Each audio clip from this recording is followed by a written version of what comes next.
नवाज शरीफ मुखे नाअहल कराइण चाहे थो। लगे थो अञा ताईं जनरल रिटायर्ड बाजवा वारी पॉलिसी हले पई। जेल भरियो तहरीक पुरअमन एहतजाज आहे। ॿियो रस्तो इहो आहे त रोडनि ते अचूं। मौजूदा निगरां सेटअप मां नथो लॻे त चूंडूं शफ़ाफ़ थींदियूं। पीटीआई चेयरमैन इमरान ख़ान जे परॾेही सहाफ़ियुनि सां ॻाल्हि ॿोल। इमरान ख़ान चयो आहे त जनरल रिटायर्ड बाजवा संदसि ख़िलाफ़ लॉबिंग लाइ हुसैन हक़ानी ऐं ॿियनि खे अमेरिका में मुक़ररु करायो। ही पहिरियों भेरो आहे जो अवाम रिजेम चेंज खे रद्द करे छॾियो। पंजाब जे निगरां सेटअप में उहे माण्हू मुक़ररु कया विया आहिनि जेके 25 मई वारे वाक़िए में मुलविस आहिनि। असां ख़िलाफ़ जेके इंतकामी कार्रवायूं थियूं उहे अॻु कॾहिं बि नाहिनि ॾिठियूं।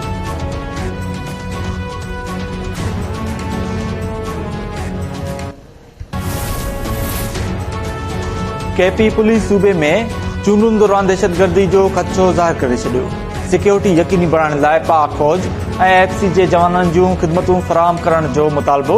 चीफ इलेक्शन कमिश्नर जी सदारत हेठि इलेक्शन कमीशन जे इजलास में केपी में चूंडुनि वारे मामले ते गौर वीचार। आईजी केपी ब्रीफिंग ॾींदे ॿुधायो त सूबे में सिक्योरिटी लाइ 57,000 पुलिस एहलकारनि जी खोट आहे। इलेक्शन दौरान दहशतगर्दी जे ख़दशे खे बि रद्द नथो करे सघिजे। उहो चई नथो सघां त चूंडूं पुरअमन हूंदियूं।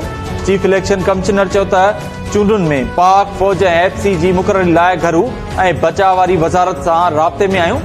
गैर जानिबदार ऑफिसर्स जी मुक़ररी गैर यकीनी बणाए वञे।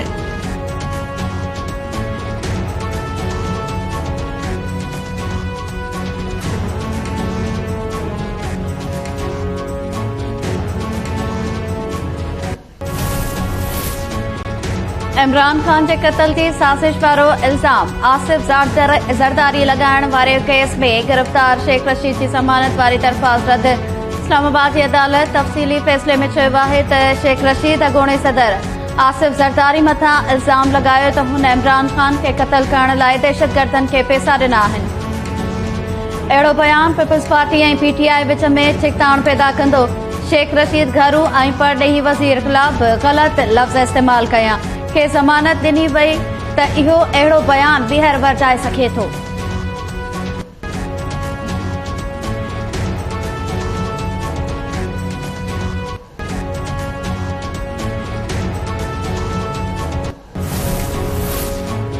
तोशाखाना रेफरेंस में पीटीआई चेयरमैन इमरान ख़ान ते फर्दे जुर्म लागू न थी सघियो। अदालत इमरान ख़ान खे फर्दे जुर्म लागू करण लाइ 21 फरवरी ते ज़ाती हैसियत में तलब करे वरितो। इस्लामाबाद जी मक़ामी अदालत तिबी बुनियादनि ते इमरान ख़ान जी अॼोकी हाज़िरी खां छूट वारी दरख़्वास्त मंज़ूर करे वरिती। इस्लामाबाद हाई कोर्ट मुबैना धी वारे मामले ते इमरान ख़ान जी नाअहली लाइ शहरी जी दाख़िल दरख़्वास्त ते लार्जर बेंच जोड़े छॾी। चीफ जस्टिस आमिर फारूक जी सरबराही में 3 रुकनी बेंच 9 फरवरी ते ॿुधणी कंदी।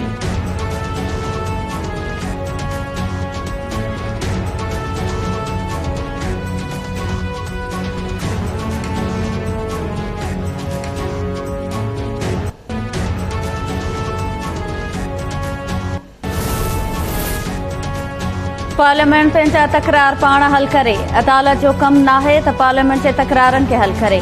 चीफ जस्टिस उमरता पंतियाल जा नेब कानून में तरमीमनि ख़िलाफ़ इमरान ख़ान जी दरख़्वास्त ते रिमार्क्स। चीफ जस्टिस चयो त पाकिस्तान क़ाइम थियण खां हेल ताईं करप्शन जे ख़ात्मे जा कानून मौजूद आहिनि। इमरान ख़ान खे शायदि नेब तरमीमुनि सां असल कानून जूं घुर्जूं तब्दील थियण ते ॻणती आहे। सरकारी वकील चयो त अदालत तॾहिं मुदाख़लत करे सघे थी जॾहिं हुकूमत जो को इदारो पंहिंजूं हदूं ओरांघे।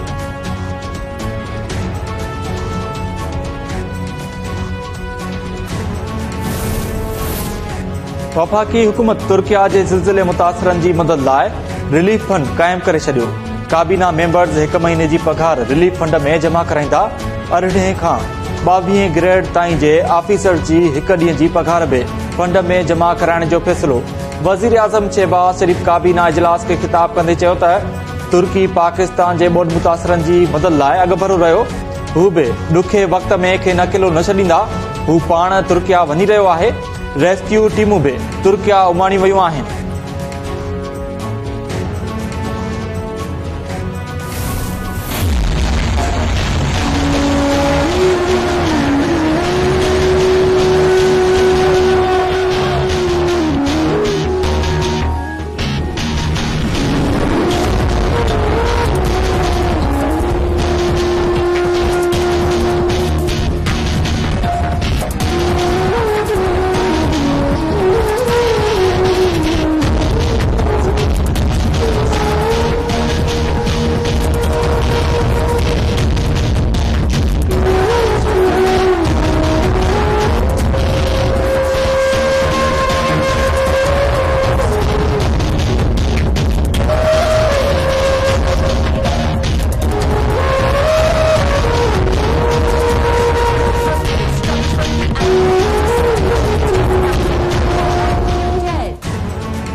तुर्किया ऐं शाम में तबाही मचाईंदड़ ज़लज़ले सबबि फौतुनि जो अंग 5000 खां वधी वियो।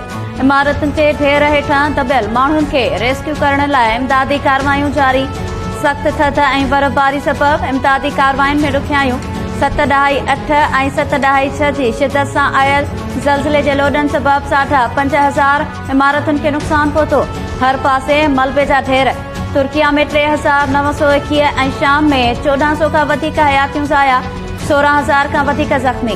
पाकिस्तान मां C-130 जहाज़ इमदादी सामान खणी अंकारा पहुची वियो।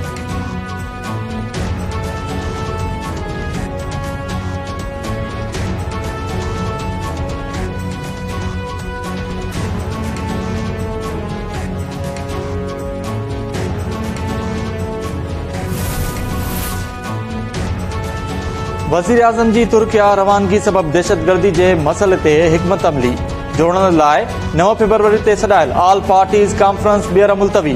वफ़ाक़ी वज़ीर मरियम औरंगज़ेब चयो आहे त वज़ीर आज़म शहबाज शरीफ़ तुर्किया में ज़िलज़िले सबब सुभाणे अंकारा वञी रहियो आहे। एतिहादनि सां मुशावरत बाद APC जी नई तारीख़ जो ऐलान कयो वेंदो।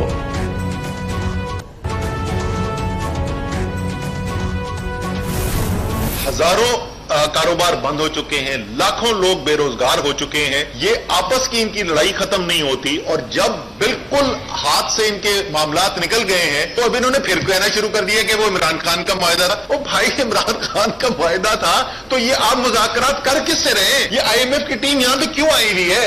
वो यहाँ पे उनको किसी ने बताया था कि इस्लामाबाद का मौसम बहुत अच्छा है, जो वाकई में है बहुत अच्छा, लेकिन मेरे ख्याल में इस्लामाबाद का अच्छा मौसम एंजॉय करने के लिए नहीं आए हुए।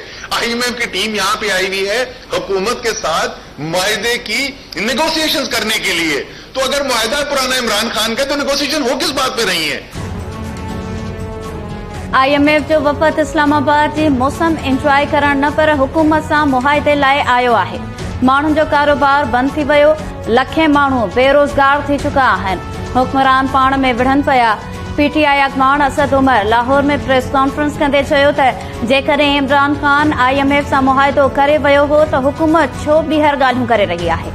शहबाज शरीफ़ मञे त हुकूमत हलाइण संदसि बस जी ॻाल्हि न आहे।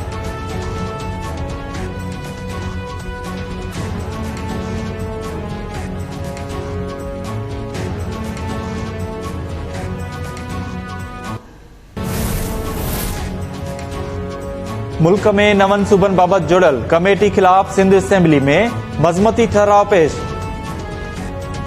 GDA MPA नंद कुमार गोकलाणी ठहराव पेश कंदे चयो त असेंबली में ठहराव पास थियल आहे त सिंध में को बि नओं सूबो न ठहंदो। उन बावजूद कमेटी ठाही वई आहे। सैयद खुर्शीद शाह ऐं हिकु अक़लियती MNA जी सरबराही में कमेटी जोड़ी वई आहे। खुर्शीद शाह लाइ इज़त आहे पर हुन कमेटी खे फौरी तौर ते ख़त्म कयो वञे। नंद कुमार गोकलाणी पारां कमेटी में शामिल अक़लियती MNA खां लातालगी जो बि ऐलान। ऐवान में सिंध के गैस न मिलण खिलाफ़ इस्तेहकाक वारी रिथ बि पेश। सूबाई वज़ीर अज़रा पेचू चयो त सूबे में गैस जी खोट जो मसइलो तमामु अहम ऐं संगीन बणिजी वियो आहे। MD सुई सदरनि खे तलब करे खांइस पुछाणो कयो वञे। वक़्ती स्पीकर MD SSGC खे सूमर ते ऐवान में पेश थियण जी रोलिंग ॾेई छॾी।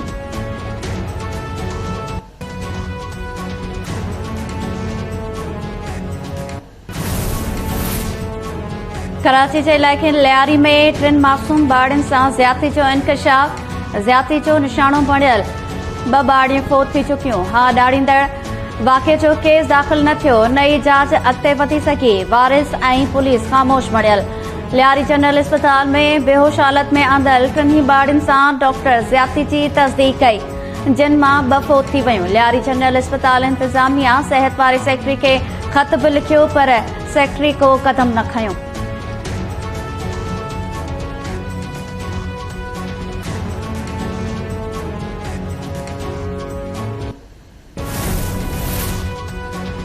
अॻूणे सदर जनरल रिटायर्ड परवेज़ मुशर्रफ जी जनाज़े नमाज़ मलिर कैंट जे पोलो ग्राउंड में अदा कई वई। फौजी कब्रिस्तान में तदफीन।